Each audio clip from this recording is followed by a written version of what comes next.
अच्छा जी, अस्सलाम वालेकुम। चैनल रेडियो का स्टार्ट हुआ जिसे FM 100 कहा जाता था और FM 100 से स्टार्ट हुआ अस्सलाम वालेकुम पाकिस्तान। और अस्सलाम वालेकुम पाकिस्तान को होते हुए मेरे ख्याल से कुछ नहीं तो 25 साल 25-30 बरस का टाइम गुजर चुका है। बेशुमार आवाज़ें आई, उसमें से एक नाम था अजमल शोभी का।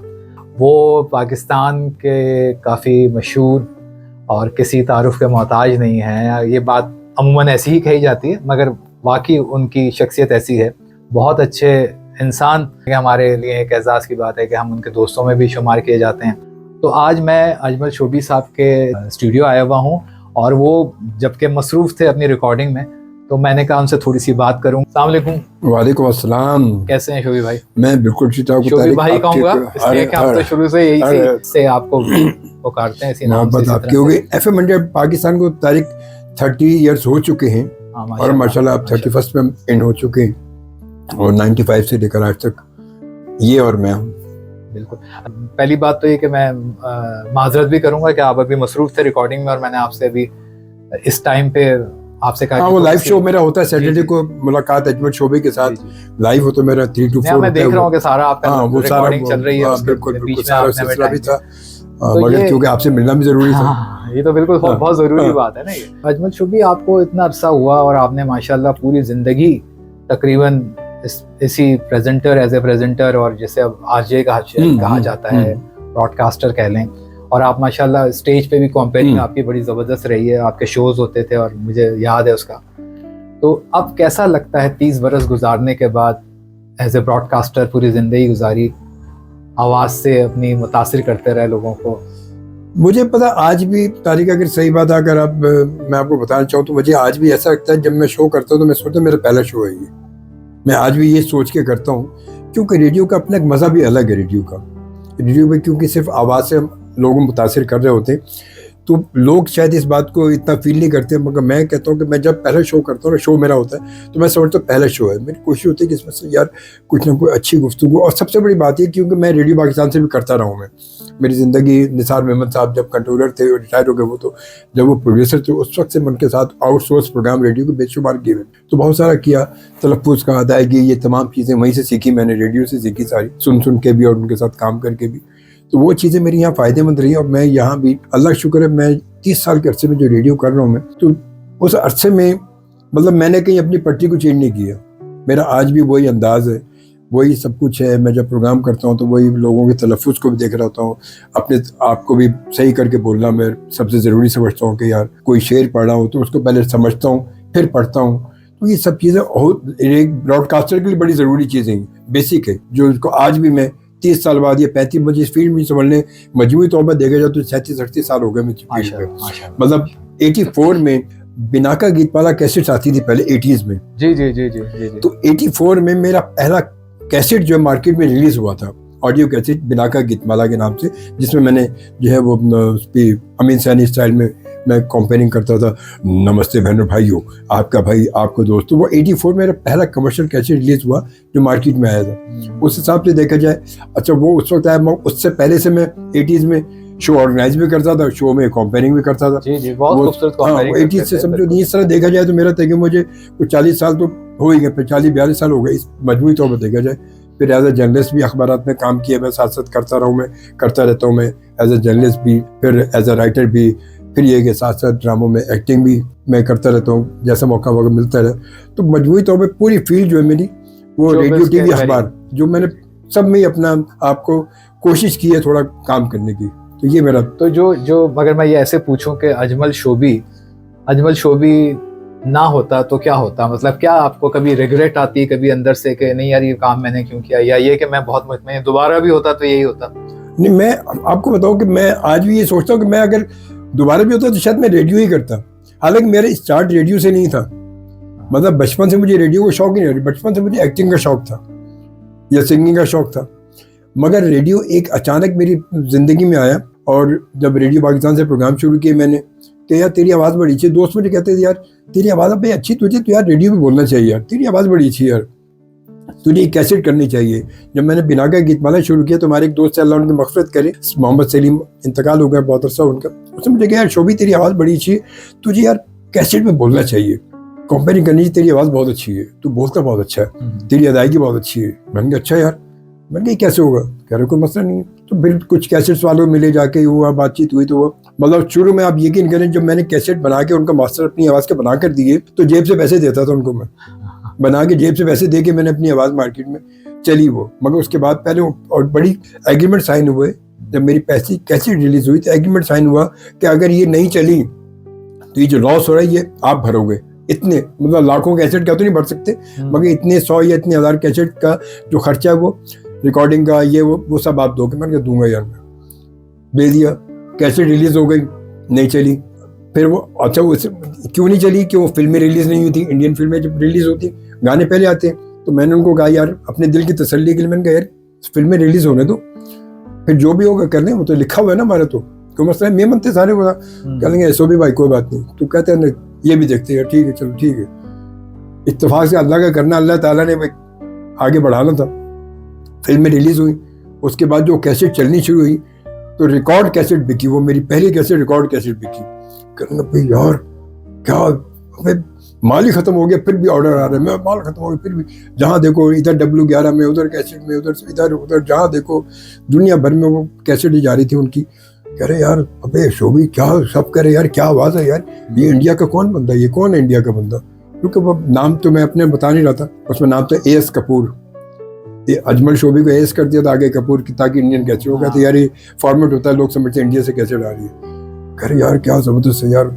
वो उसके से थोड़ा सा मुझे बूस्ट मिला, तसल्ली हो गई, फिर आगे चल पड़े। फिर वो रेडियो का फिर सिलसिला चलता रहा। फिर एक दोस्त ने मुझे कहा, FM जब लॉन्च हुआ तो 1 या 2 दिन FM को हुए थे, मुझे एक दोस्त ने कहा मैं रेडियो पाकिस्तान पे गया, मतलब बाकायदा ऑडिशन देने के लिए। हालांकि आउटसोर्स मेरे प्रोग्राम चल रहे हैं रेडियो पे, वो सब उन्हें पता भी जितने प्रोड्यूसर बैठे, मगर बाकायदा ऑफिशियल अनाउंसर के लिए ऑडिशन देना और वहाँ ज़रूरी थी। वो ऑडिशन दे के आया तो मुझे वो रिकॉर्डिस्ट से कहने यार आप अजमल परफेक्ट हो, कई ऑडिशन दे चुके, सब जान चुके थे मुझे, कल परफेक्ट हो। मगर वो एक प्रोड्यूसर थे, उन्होंने कहा नहीं यार अजमल साहब अभी मज़ा नहीं है, आप फिर देखें, ट्राई कीजिएगा। मैंने कहा जी आज के बाद तो मैं आऊँगा नहीं, लाना भेजता हूँ मैं इस रेडियो पे, मैं नहीं आऊँगा आज के बाद। इतने ऑडिशन दे दिए।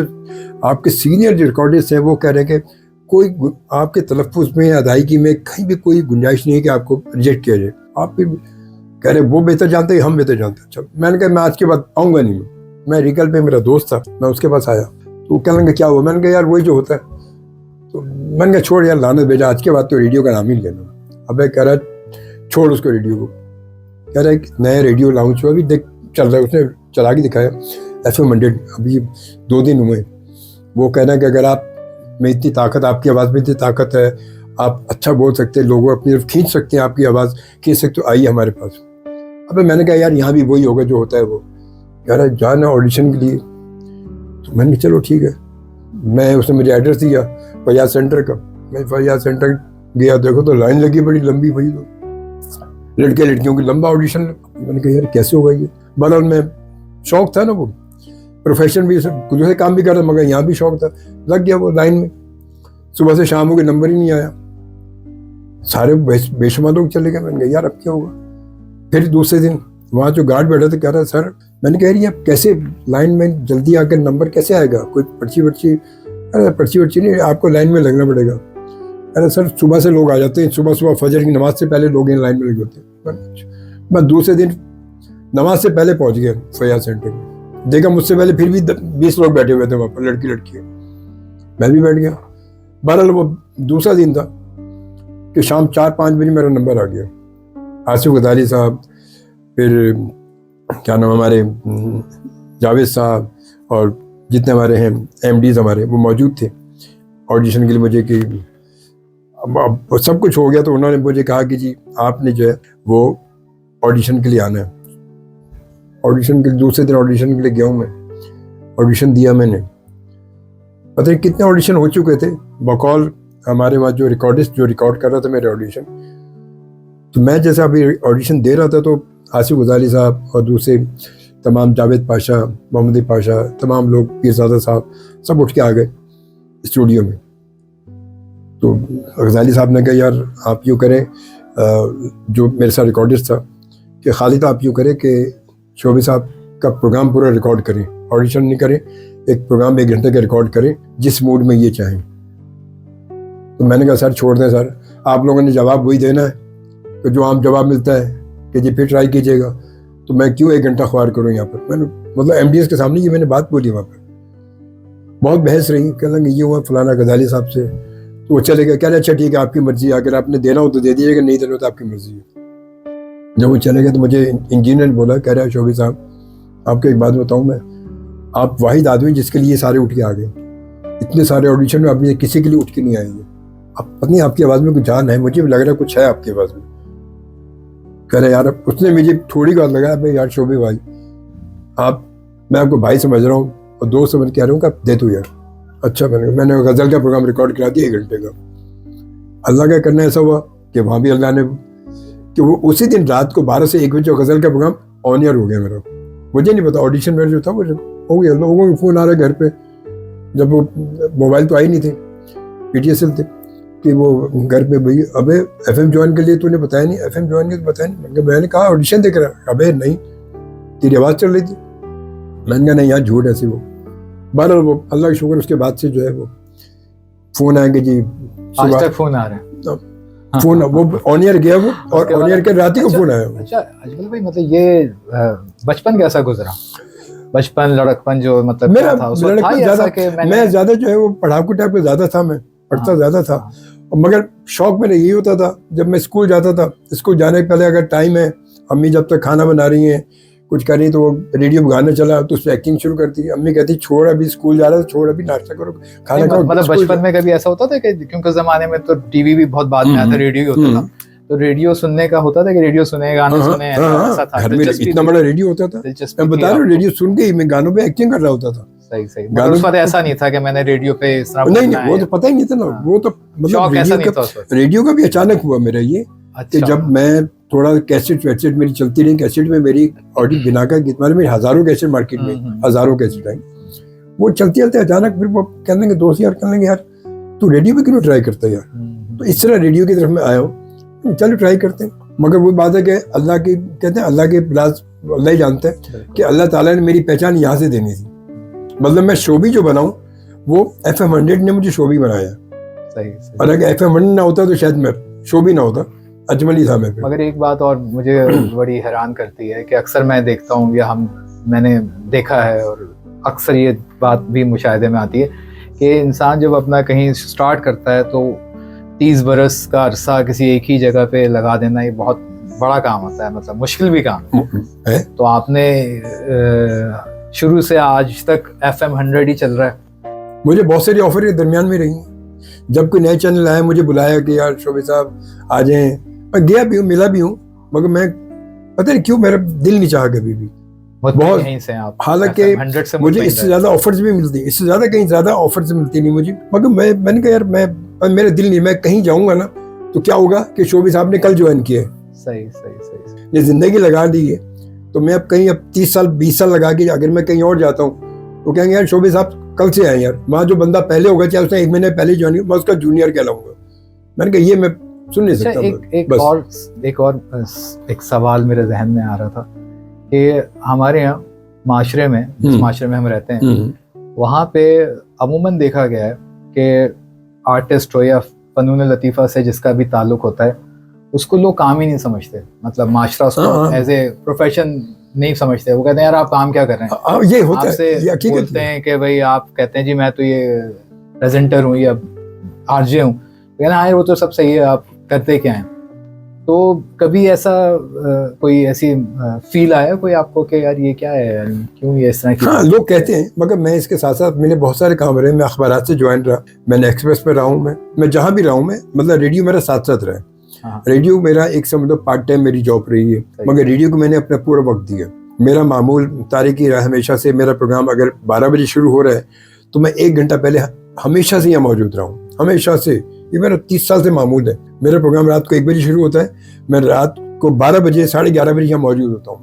सही। ये मेरा हमेशा से रहा, मगर मैंने इसके साथ साथ मेरी दूसरी जॉब रही है। मैं अखबारात में, एक्सप्रेस में मैं एज ए जर्नलिस्ट मैंने काम किया, कौमी अखबार में एज ए जर्नलिस्ट मैंने काम किया, शाकिर के साथ काम किया मैंने, और दूसरे मैगजीन में एज ए एडिटर मैंने किया, फिर रोज़नामा आज़ाद रियासत में मैगजीन एडिटर में रहा। अच्छा, ये जो भी आर्टिस्ट होता है वो बड़ा हसास होता है, तो कोई ऐसी तलखियाँ हैं माशरे से कि जो आप समझते हैं कि यार मैंने इस माशरे में, इस फील्ड में बड़ा ज़बरदस्त काम किया है, मगर कुछ एहसास, कुछ हर्ट करता है आदमी को, कुछ अच्छा नहीं लगता, कुछ दुख महसूस करता है कि यार ये मैंने किया है, लोगों से मुझे क्या मिल रहा है? ये तो है, नहीं, ये तो ऐसा कोई नेचुरल है। ये तो नहीं, ऐसी कौन सी ऐसी चीज़ है जिसने बहुत ज़्यादा किया? नहीं, मतलब मैं आज भी, ये हकीकत, ये बात बिल्कुल नेचुरल सी बात है, ये मतलब कोई ऐसी नहीं, बिल्कुल मुझे भी फील होता है। मतलब इतना कुछ करने के बाद भी बाज़ औक़ात जो है बहुत जगह से वो एप्रिसिएशन नहीं मिलती, कहते हैं हाँ यार ठीक है, यार ठीक है, सो तो क्या फील होता है उस वक्त? फील कुछ भी नहीं। हम कहते हैं शायद अल्लाह ताला ने जितना मुझे रखा ना, ये शायद उसकी मर्जी है। ये मैं ये सोच के फिर अपने आप को मतलब सब्र भी देता हूँ, और मैं अल्लाह का शुक्र अदा करता हूँ कि अल्लाह ताला ने इतना नाम दे दिया, यही बहुत है मेरे लिए शायद। कि मुझे हर आदमी जानता है, मुझे एक सुपर है, वो भी कहता है जब मेरा नाम, अरे आप शोभी भाई हैं ना, किसी गार्ड, अरे आप शोभी भाई हैं, तो मैं किसी आईजी से मिलूं तो भी कहते हैं अरे आप शोभी साहब हैं। नहीं, किस तरह से ये अल्लाह का शुक्र है। नहीं, जैसे आप कहते हैं ना, आप एक जिंदगी गुजार रहे हैं, मुतमईन जिंदगी, माशाल्लाह, नाम अल्हम्दुलिल्लाह। तो कोई कमी महसूस होती है कि यार इस चीज की कमी है, यार ये भी होनी चाहिए?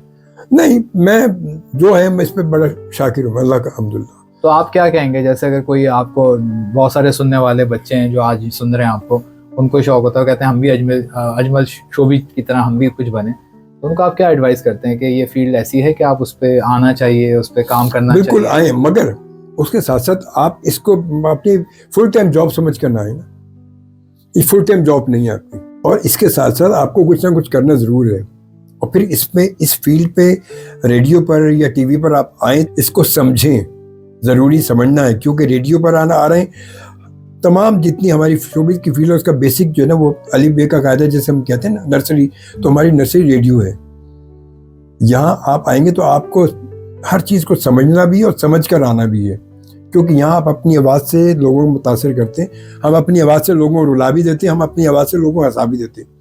आवाज़ सिर्फ आवाज़ है, वो आवाज़, आपकी आवाज़, आपके अंदाज लोगों को कैसे रुलाएगा, इस बात की आपको खुद समझना भी और तैयारी भी करनी है, अपने आप को देखना है कि मैं किस तरह लोगों को यहाँ तक तो कभी ऐसा महसूस होता है कि आप कभी किसी बात पे बड़े गमगीन अंदाज से कोई बात कर रहे हैं, तो इंसान की फितरत है कि इंसान अंदर से फिर, मैं कभी साहब की बात कर रहा हूँ, मैं कभी के प्रोग्राम करते हैं, लोगों बात करते करते मेरी आंखों से आंसू भी आ जाते हैं, मैं प्रोग्राम करते मैं बहुत सैड हो जाता हूँ।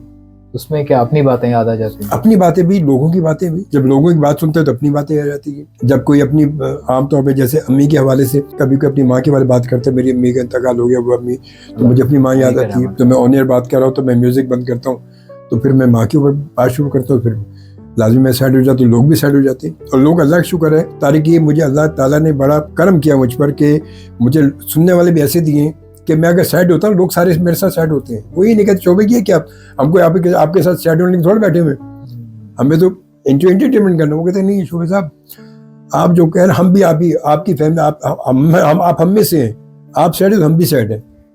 लोग भी सर, लोगों के मैसेजेस भी ऐसे आते हैं कि रोने वाले मैसेज होते हैं कभी कभी। और जब मैं खुश होता हूँ, कहते शोभे साहब आज आपका मूड अच्छा था, हम भी इंजॉय कर रहे हैं। जिंदगी में सबसे खुशी का लम्हा कौन सा था जिसको आप भूल नहीं सकते? आप कहते हैं यार ये चीज तो बस नहीं, जिंदगी में खुशी तो बहुत सारी, मुझे बड़े लम्हात हैं। मेरा नहीं, कोई ऐसी चीज जिसको आप भूल नहीं सकते? बच्चों की, जब बच्चों की पैदाइश होती है तो वो शादी खुशी का मौका नहीं था। शादी भी खुशी का लाजमी, उससे बड़ी तो वो क्या है। अल्हम्दुलिल्लाह। और ऐसी बहुत सारी, लव मैरिज हुई थी आपकी? मेरी लव मैरिज हुई थी, मतलब मेरी लव या लव अरेंज दोनों ही थी वो। अल्हम्दुलिल्लाह, अल्लाह की शुक्र है, मैं बिल्कुल ठीक ठाक, हंसी खुशी और बहुत अच्छी मेरी जो हमसफर है, वो अल्लाह का शुक्र है कि मेरे दुख सुख में, मेरी तो खुशी में, गम में बहुत मेरा साथ देती, बहुत मेरा, मैं कहता हूँ मेरा घर जो है ना मेरी जन्नत है। मैं बाहर से जितना थका हुआ, जितना परेशान, जितना उदास जाऊँ, घर पे जाके मुझे ये नहीं होता कि भाई घर जाके खिचखिच हो ना, आमतौर पे होता है। शोभी साहब का एक मैसेज है कि कुछ भी हो, घर पुरसुकून होना चाहिए। घर सबसे बड़ी, घर आपका पुरसुकून है तो आप बाहर की सारी जंगें भी लड़ लेंगे आप। और घर की जंग अगर आप नहीं जीत सकते ना, तो बाहर आप कुछ भी कर लें, आप हार जाएंगे। घर सब। दोस्तों के बारे में क्या राय है? दोस्तों से चंद दोस्त हैं मेरे, उन्हीं में से आप भी हैं माशाल्लाह, जो हमारे पुराने दोस्तों में से जिनसे हमारा ताल्लुक, मतलब अक्सर दोस्तों से मुझे धोखे मिलेंगे, मतलब ऐसे से धोखे मिलेंगे, मैं उन दोस्तों की वजह से मैं शायद आज किराए के घर में भी हूँ। उस दोस्त की, ऐसे दोस्त भी हैं कि जिनके जो जिनके लिए मैंने घर बेचा, सब कुछ किया, चीट करके मैं आज उनकी वजह से किराए के घर पे हूँ, अपना घर बेच के उसको पैसे दिए और आज खुद किराए पे हूँ मैं। ऐसे भी दोस्त हैं, मगर अच्छे दोस्त भी हैं माशाल्लाह, जिनमें आप भी हैं। ऐसे चंद वो ऐसे दो उंगली पे गिनने वाले दोस्त हैं जो ऐसे मुखलिस हैं, जो सालों से आज तक हमारी दोस्ती चल भी रही है। कम मिलते हैं मगर मोहब्बत से मिलते हैं। पहले की ऑडियंस और अब की ऑडियंस में क्या फर्क है? पहले की ऑडियंस और आज की, क्योंकि आज की हमारी ऑडियंस जो है वो न्यू जनरेशन हमारी जो है ना वो बहुत चेंज है वो, मगर उनकी सुनेंगे तो फिर वो हमारी सुनेंगे। पहले ज़रूरी है कि हम उनकी सुने, और आज की जनरेशन हमारी यकीन हमसे बहुत आगे। आज भी जब मैं कंप्यूटर पे बैठता हूँ या मैं मोबाइल लेके बैठता हूँ तो बेटा मेरा नुमान हो गया या बेटी या बच्चे, वो तो कहते पापा, मैं कहते यार ये नहीं हो रहा भाई, ये ऐसे थोड़ा हो गया, ये ऐसे कहाँ होता है, ये इसमें तो ये हो गया। तो अच्छा भाई ठीक है, हाँ भाई आपका दौर है, बताओ, तो बताएंगे, उनके सुनेंगे। उसके बाद फिर मैं कहता हूँ कि ये सब कुछ तो तुम कर रहे हो ना, तो हमने वो तमाम चीज़ें देखी हैं, हमने वो कैसेट भी, ऑडियो कैसेट भी देखी है, हमने वो सीडी भी देखी है, हमने वो भी देखी है, एमडी भी देखी है। अब यहाँ पहुँचे, हम तो तमाम मरहलों से गुजरे हैं, आज यहाँ पहुँचे। तो वो उनकी सुनते हैं, और फिर वो ऐसे मेरे लिस्टर के साथ है कि हमारे लिस्टर जो है बहुत सारे ऐसे नहीं होते हैं, मतलब वो मेरे मूड को कभी कभी कहते हैं मुझे ऑन एयर, बहुत सारे हमारी लड़कियां बच्चियां जो सुनते हैं, बच्चे सुनते और मेरी बात को बड़े गौर से सुनते हैं, कहते नहीं अंकल आप सही कर रहे हैं, आप बिल्कुल सही करें। मैं उनको नसीहतें कर रहा होता हूँ, जी बिल्कुल आप सही करें, और बहुत सारे लोग मेरी बात मानते हैं। तो बच्चों को असल में हमारी जनरेशन को उनको समझाने के लिए ना पहले उनको समझना ज़रूरी है। उनसे समझेंगे तो फिर हमारी समझ से। मैं बहुत इंजॉय करता हूँ, आज भी अपने शो में मैं एंटरटेनमेंट शो करता हूँ, मैं वीडियो लगा के करता हूँ, मैं साथ उसके डांस परफॉर्म कर रहा होता हूँ, हाथ हिला रहा होता हूँ, जो गानों पे परफॉर्म कर रहा होता हूँ, लोग एंजॉय करते हैं। मगर कभी जब उदास होता हूँ तो मैं वीडियो में देख रहा हूँ, लोग मेरे साथ में चेहरा कहते शोभ साहब कोई ना कोई बात है ज़रूर, कोई ना कोई बात है ज़रूर। मैं कहता हाँ ये बात है, लोग मेरे साथ उदास हो जाते हैं। तो लोग वही बातें जिस तरह हम चलाएंगे लोगों को वैसे चलते हैं। अक्सर जैसे जो भी शोबे से हम जब भी किसी से कभी बात होती है तो अक्सर लोग कहते हैं हमें सरकार की तरफ से, गवर्नमेंट की तरफ से ये सपोर्ट नहीं है। तो आपको क्या ऐसा कुछ है कि गवर्नमेंट की सपोर्ट होनी चाहिए या गवर्नमेंट की गवर्नमेंट के सपोर्ट से तारीख क्या मतलब इस खास फील्ड में रेडियो में हाँ होनी चाहिए। मतलब देखिए मैंने जो है नहीं बहुत सारी सपोर्ट है, आप देखिए फाइनेंशियल सपोर्ट है या और उसके अलावा बहुत सारी सपोर्ट है जो गवर्नमेंट से सीनियर्स को होनी चाहिए। मैं क्या बहुत सारे मेरी तरह बहुत सारे सीनियर्स हैं, क्या होनी चाहिए जिंदगी सपोर्ट यही ना कि कोई फाइनेंशियली या कोई ऐसा कोई उनको होना बेनिफिट मिलना चाहिए कि ताकि वो यार आगे जब वो यहाँ से अगर बिल फर्ज में एक बोल रहा हूँ, एक वक्त है ना मेरी आवाज़ है, एक वक्त के बाद मैं अगर मैं उस आवाज़ से ना बोल सकूँ तो मेरे को क्या होगा। मैंने ज़िंदगी दी है, मैंने एक यहाँ पर बैठ के अपने मुल्क में अब अपने मुल्क के लोगों के लिए मैंने उनको एंटरटेन किया है, तो क्या मेरे पर कुछ नहीं होगा। मतलब आज खुदा ना खास्ता अगर मेरी आवाज़ बंद हो जाती तो क्या है मेरे पास, कुछ भी नहीं। क्या कौन है कोई पूछने वाला हमारे यहाँ, और हमारे यहाँ यही तो रहा है। हमारे बड़े बड़े सीनियर्स आज अपने घरों में देखो ना, उनको कोई पूछने वाला नहीं है। बड़े बड़े टीवी आर्टिस्ट हमारे बहुत सारे हैं जिनको पूछने वाला नहीं है। इंडस्ट्री वाले भी उनके ड्रामों में लेते नहीं नहीं यार, बहुत एजड हो गया इनका नहीं यार। हालांकि उन्हीं की एज का बनाने के, नए लड़कों को नए आर्टिस्टों को उन्हीं की एज का बना देंगे वो। हाँ अभी ये अलमिया है, और तो ये अभी रिसेंटली हमने वो आयशा खान साहिबा का बड़ा अजीब सी, वो अपने घर में को महफूज रखे इन चीजों से, मगर ये ऐसे हादसा हुए ना, तो एक वक्त होता है कि इसके बाद कोई पूछने वाला नहीं होता। तो गवर्नमेंट के सपोर्ट है, गवर्नमेंट कम से कम सीनियर्स को, अब हम जो काम कर रहे हैं यकीनन हमारे रिकॉर्ड पेपरा के थ्रू तो रिकॉर्ड पहुंचा हुआ ना, मेरा कल्चर डिपार्टमेंट में मेरा नाम इंटर है, सब कुछ है वहां पर मौजूद हूँ मैं, पता है सब कुछ है। क्या कोई सपोर्ट नहीं होगी? मैं अगर कल मेरी आवाज बंद हो जाती कोई पूछेगा नहीं, मैं क्या करूँगा। अल्लाह ताला तो खैर बार बीच में आ रहा हूँ। अभी मैं एक सवाल और जी जी यादगार वाकया कोई हुआ हो, चाहे इन पर्सन किसी के साथ हुआ हो या फोन पे किसी के साथ हुआ हो आपका, नहीं ऐसे बहुत होंगे। नहीं वाकई तो बहुत सारे होते हैं, बस यादगार तो ऐसा कोई नहीं। मेरा तो एक यादगार ये कि मेरी वालदा का इंतकाल हुआ।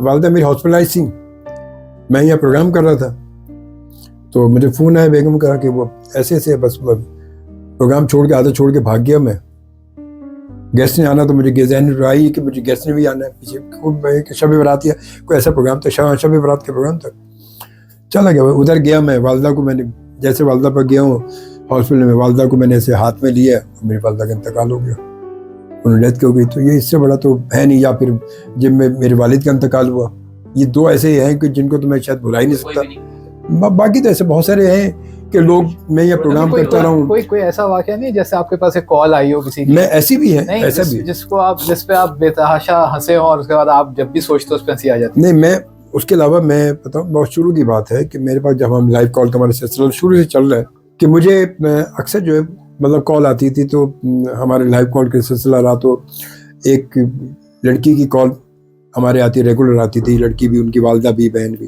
तो आते आते वो बातचीत चलते चलते तो लड़की, फिर एक दिन उसकी वालदा की कॉल आई मेरे लाइव शो में, क्योंकि हमारे क्या है, हम क्लिक करते हैं, हमें नहीं पता कौन है, कोई हमारे यहाँ सेला ही नहीं है कि हम देख के यार ये अपने जानने वाले का, ये नहीं, क्लिक किया और रैंडमली कॉल है कोई भी। तो मैंने कॉल किया तो खातून की कॉल है, जी आप कैसे हैं शोभे बेटा, आप ठीक है? खैरी बन गई, अल्हम्दुलिल्लाह ठीक ठाक हूँ, मैं खैरियत से हूँ बेटा। वो अपनी बेटियों का नाम लिया कि तुम्हें कॉल करती है। मैंने कहा जी हाँ बिल्कुल कॉल करती हैं, बिल्कुल करती हैं, और बहुत अच्छा। मैं कह रहे बेटा उनको समझाओ ज़रा, वो ऐसा ऐसा मसला है। तो मैंने कहा क्या समझाऊँ? क्या वो समझाना उनको ये है कि वो किसी से उनकी मोहब्बत चल रही है, उसके ऑफिस का लड़का है वो, और वो लड़का बिल्कुल सही नहीं है, और वो यहाँ तक हो चुका। मैं ऑन ईयर ये बात आपको बता रही हूँ कि वो घर छोड़ने को तैयार है उस लड़के की खातिर। तो बेटा अगर तुम रहम कर सकते हो हम पर तो इतना करो कि उनको समझाओ सकते, तुम्हारी बात, तुम्हारी बड़ी फ़ैन है वो, और तुम्हारी बहुत बात, तुम जो बात कहते हो वो कर रही होती है। चले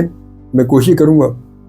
दूसरे दिन इत्तेफाक से उस लड़की की कॉल आ गई, इत्तेफाक से दबाया, और कैसे हैं शोभा भाई, आप ठीक ठाक है? से मैंने कहा ठीक ठाक। मैंने कहा आप? जी अरे मैंने कहा आपका तो मैं बड़ा इंतज़ार कर रहा हूँ, ये ऑन मेरी बात हो रही है। क्यों खैरियत? मैंने कहा भाई वो सुना है कि माशाल्लाह आप तो पियादे से धार रही हैं आप तो। नहीं किसने कह दिया? मैंने कहा ऐसे मैंने सुना है। बहरहाल वो बात होते यहाँ, तो मैंने कहा आप जिस तरह आप ये काम कर रही हैं ना, ये मैं आपके साथ साथ बहुत सारे लोगों को बताना चाह रहा हूँ, ये काम बहुत गलत है।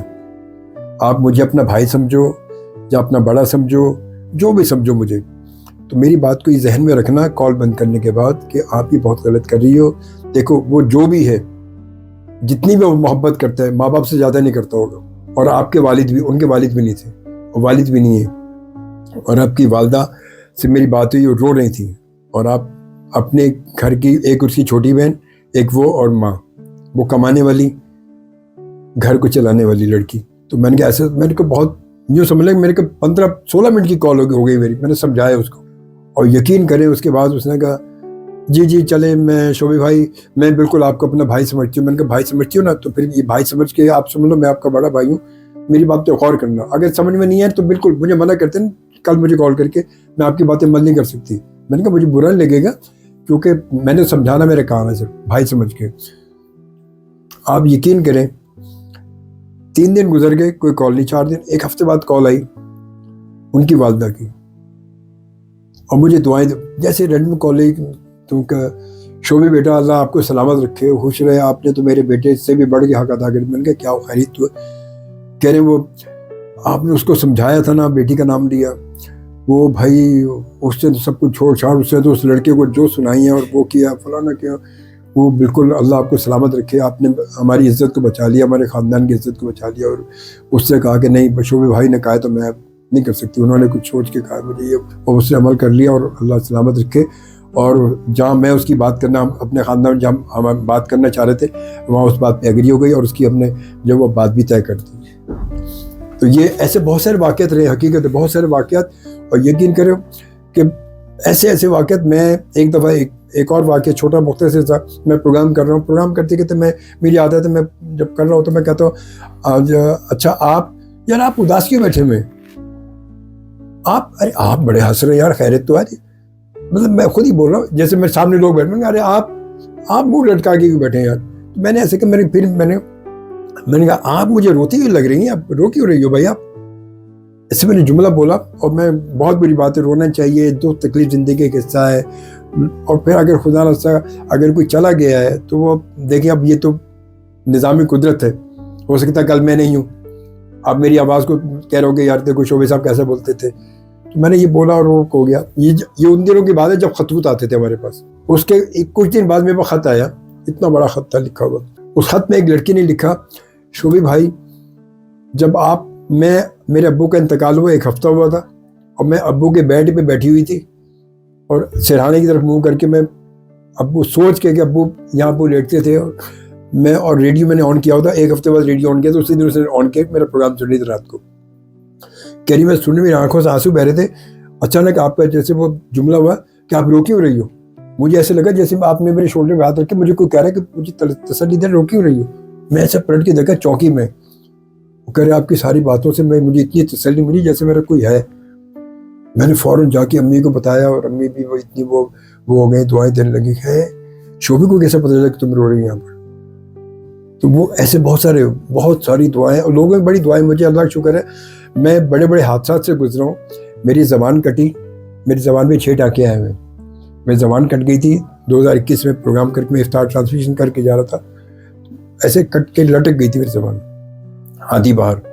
और आज मैं फिर दोबारा बोल रहा हूँ, ये अल्लाह का शुक्र है, अल्लाह उन सब की दुआएं। मेरी टांग 2 बार टूटी, मेरी टांग के 3 ऑपरेशन हुए में, प्लेटें डली हुई हैं, पूरे स्क्रू डले हुए, मेरे जॉइंट में स्क्रू डले हुए, जिसकी वजह से मैं मूव कर रहा हूँ।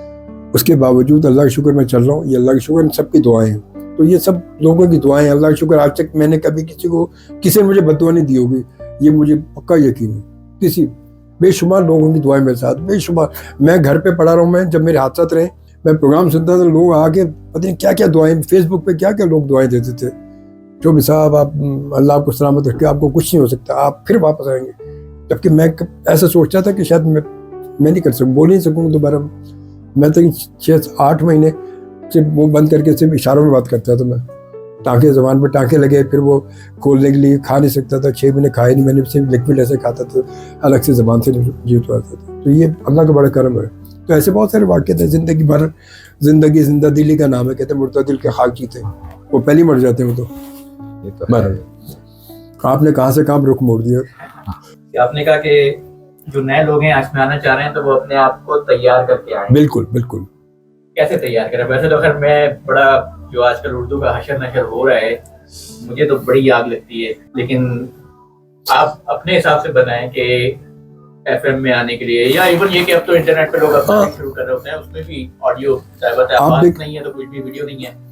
कैसे अपने आप को ये लोग प्रिपेयर करें, कहाँ से प्रिपेयर करें? इसके लिए पता सबसे ज़रूरी है कि एक तो हमारे यहाँ पता, हमारे यहाँ सबसे बड़ी जो गड़बड़ हुई है वो, अब हम इंग्लिश से अगर हटते हैं ना तो हम उर्दू पे तो रहे ही नहीं, हम रोमन पे आ गए। वही टक टक और KHN लिख दिया खान हो गया जी, और वो हो गया, तो वो सब चीज़ें शॉर्ट हो गई हैं। तो ये सबसे बड़ा ये तो हमारा अलमिया है। ये दूसरा अलमिया क्या है कि हम उर्दू पढ़ना ही नहीं चाहते। अब रेडियो पर आने के लिए या मीडिया में कहीं भी आप जाएं, चाहे टीवी पे एंकर बनना चाहें, ड्रामा करना चाहें या रेडियो बोलना चाहें, आपको उर्दू तो आपकी, क्योंकि हमारा जो एक माशरा है वो उर्दू का ही है। हमारा बेसिक जो है, हमारी इब्तिदा वो उर्दू है, और उर्दू के बगैर हम नहीं चल सकते। इंग्लिश हमारा सब्जेक्ट है, हमारी लैंग्वेज नहीं है। हमारा सब्जेक्ट है, वो लैंग्वेज नहीं है हमारी, कि हम कहेंगे हमारी लैंग्वेज है, हमारी ज़ुबान नहीं है इंग्लिश। हम एज अ सब्जेक्ट इसको पढ़ते भी और समझते भी हैं, मगर हमने इसको अपनी लैंग्वेज बना ली है। ये सबसे बड़ा हमारा मुश्किल हमारे साथ रही है। जो इंग्लिश बोलते कहते हैं यार ये है बंदा, ये यार बड़ा शब्द है, ये नाइस आदमी, यार ये दुखी, ये बड़ा। और जो उर्दू बोले चाहे जितनी किट शीट में कोट पहन के बैठा हो, हमें लगता है ये इंग्लिश नहीं आती उसको। तो उर्दू बहुत ज़रूरी है किसी भी जगह जाने के लिए। अखबारात पढ़ें, अगर मोबाइल में बैठे हैं तो मोबाइल पे कुछ भी पढ़ें, उर्दू को पढ़ना, और उसको इतना ऐसा पढ़ें कि आप उसको जो पढ़ें उसके रिकॉर्ड करने में खुद सुने बैठ के कि मैंने क्या लफ्ज़ गलत बोला है। और अगर कहीं कोई बात समझ नहीं आती तो अपने बड़ों से पूछ लें, अपने दोस्त अहबाब से पूछ लें जो उर्दू सही समझते हो, उनसे तलफ़्फ़ुज़ पूछें, यार ये इसकी सही तलफ़्फ़ुज़ की अदायगी कैसे इसकी है, क्या है। और ऐसा करेंगे तो इंशाल्लाह मेरे ख्याल कोई भी चीज़ दूर नहीं है। रेडियो पे क्या, रेडियो की इतनी बड़ी चीज़ नहीं है, मगर सबसे बड़ी बात क्या कि आपका अदायगी, तलफ़्फ़ुज़ और समझना, लफ्ज़ों को समझना। क्योंकि जब तक कि मैं किसी चीज़ की रिक्वायरमेंट, मुझे भूख लगी है, मुझे जब भूख लगी तो खाना मैं खाऊंगा ना, मैं ऐसे लफ्ज़ की अपनी रिक्वायरमेंट है। अब लफ्ज़ भूख ही अगर कहते हैं भूख, जब हम भूख बोलते हैं तो वो मतलब महसूस हो कि भूख लगी है, उसकी अदायगी से लगे कि भूख, आपको भूख लग रही है, जब भी भूख। अब बात वो बहुत सारे हमारे टीवी पे अब देखें ना, बहुत सारे ऐसे भी हैं कि जो किसी के मरने की खबर दे रहे तो हंसते हुए मुस्कुराते हुए खबर दे रही होती हैं। अभी भी हमारे चैनल पे आप देखें अक्सर बेशर ऐसा होता है। उर्दू इतनी गलत, वो क्या है कि अचल वो तो बैठे हैं, मजे की बात है कि क्यों वो गलत जा रहा है वहां पर, कि उनके ऊपर जो बैठे उनको भी खुद पता नहीं। जो हेड कर रहे हैं उनको भी पता है, उनके सामने से सब कुछ गुजर रहा है। तलफ्फुज, सही तलफ्फुज वाले सुने, तो वो कौन से लोगों को आप रिकमेंड करेंगे कि उनको सुने? यकीनन वो मादी के लोग होंगे, लेकिन कोई 2-4 नाम ऐसे बताएं। नहीं, बहुत सारे हैं, मतलब आप अगर देखें कि अमजद हैं, इशफाक अहमद साहब हैं, बानो कुदसिया हैं, पुराने जितने हमारे सीनियर लोग हैं, ये सारे हमारे, तो मैं खुद भी इनको पढ़ पढ़ के इनको सुन सुन के बनाऊँ। रेडियो बोलना, मैंने रेडियो को सुन के रेडियो बोलना आया मुझे बचपन में कोई लफ्ज़ में गलत बोलता था, अम्मी कहती थी रेडियो में जब वो लफ्ज़ आता था, अम्मी कहती सुनो देखो ये इस तरह बोलते हैं, ये लफ्ज़ इसका मतलब ये होता है, ये इस तरह बोला जाता है ये। तो फिर मैं सुनता था, अच्छा ये ऐसे। तो इसलिए, और फिर मैं किताबें बहुत ज़्यादा, मुताला बहुत ज़रूरी होता है, मैं मुताला किताबें बहुत पढ़ता था। मेरे घर में अभी भी किताबें बहुत सारी पढ़ी हैं, शायरी की भी, दूसरे भी, अफसाने भी, फिर हदीस मुबारक भी, वो भी पढ़ता रहता हूँ।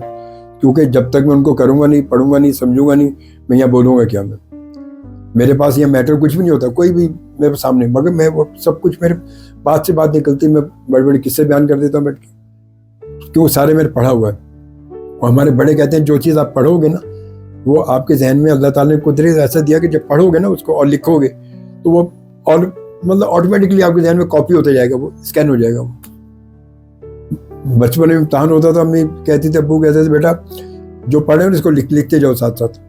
और यकीन करें, मैं एक दफ़ा लिखता था, उसके बाद मैं उसको कॉपी को बंद कर देता, दूसरे दिन जाके पूरा पर्चा इम्तहान में लिख के आ जाता था। अम्मी कहती बेटा क्या हुआ? मैंने कहा पूरा जो मैंने पढ़ा था वो लिख के आया हूँ मैं। कहते कि ये होता है, ये मैंने मेरा आजमूता है ये। तो ये सब चीज़ें हैं ज़रूरी। इसके लिए हमें कुछ बनना है तो मेहनत तो करनी पड़ेगी, बगैर उसके हम सोचते हैं कि रातों रात आए ऑडिशन दें। ऑडिशन में वो कहते हैं, थोड़ा सा ऐसे ऑडिशन हमने यहाँ पर लिए जिनको कहो ना कि आप अपना नाम बताएं और 2 मिनट आपने सिर्फ नॉन स्टॉप बोलना है, कुछ भी बोलें भाई, आप किसकी फैशन चला फैशन बोल दें, आप सिर्फ आपने बोलना है, जो मर्जी बोलें, फैशन में बोल दीजिए, वो नाम बता के ये फैशन, ये पता नहीं क्या बोलें, मौसम पे बोल दो भाई, कुछ नहीं है क्योंकि वो है नहीं, मुताला नहीं है, पढ़ा नहीं है, बस शौक है, देखा मोबाइल में देखते ही चीज़ें और ठक ठक ठक इस तरह करते हैं, सुनते नहीं है, किसी को पढ़ते नहीं है। जब पढ़ेंगे समझेंगे तो इंशाल्लाह कदम बढ़ाएंगे। हर चीज़ आपके लिए भाई, हम तो कहते हैं ये सीट आज मेरे पास है, कल किसी और पास भी तो होगी ना। मैं तो जिंदगी भर नहीं बैठूंगा यहाँ पर, या मुझसे पहले रेडियो पाकिस्तान में बड़े बड़े सीनियर रहे, तो सब चल रही कहानी ये रेल है, कोई उतर रहा है, कोई चढ़ रहा है, कोई उतर रहा है, कोई चढ़ रहा है, तो वही है। उसके लिए ये है कि अपने आप को तैयार करें।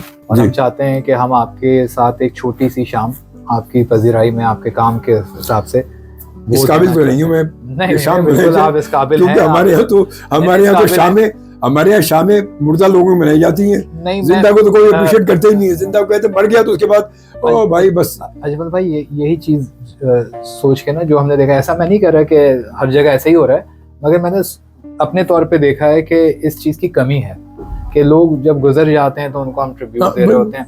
तो हमारी कोशिश है कि हम उनकी ज़िंदगी में उन लोगों को ट्रिब्यूट दें जिनकी इतनी कंट्रीब्यूशन होती है अपने किसी भी काम में। कोई भी आपसे फिर हम एक शाम आपके साथ रखेंगे और वो अंतरिक रखेंगे, तो और आपका शुक्रिया भी अदा करेंगे कि जी आप हमारी इस रिक्वेस्ट को भी मान रहे हैं। नहीं थैंक यू। इसी तरह से मेरी खुशी से भी आपकी एसोसिएशन ने, आपने मुझे इस काबिल समझा है। नहीं, हम दुआ गो हैं कि आपका इसी तरह से अल्लाह ताला सिलसिला बनाए रखे, इसी तरह आपकी आवाज़ लोगों में जाती रहे।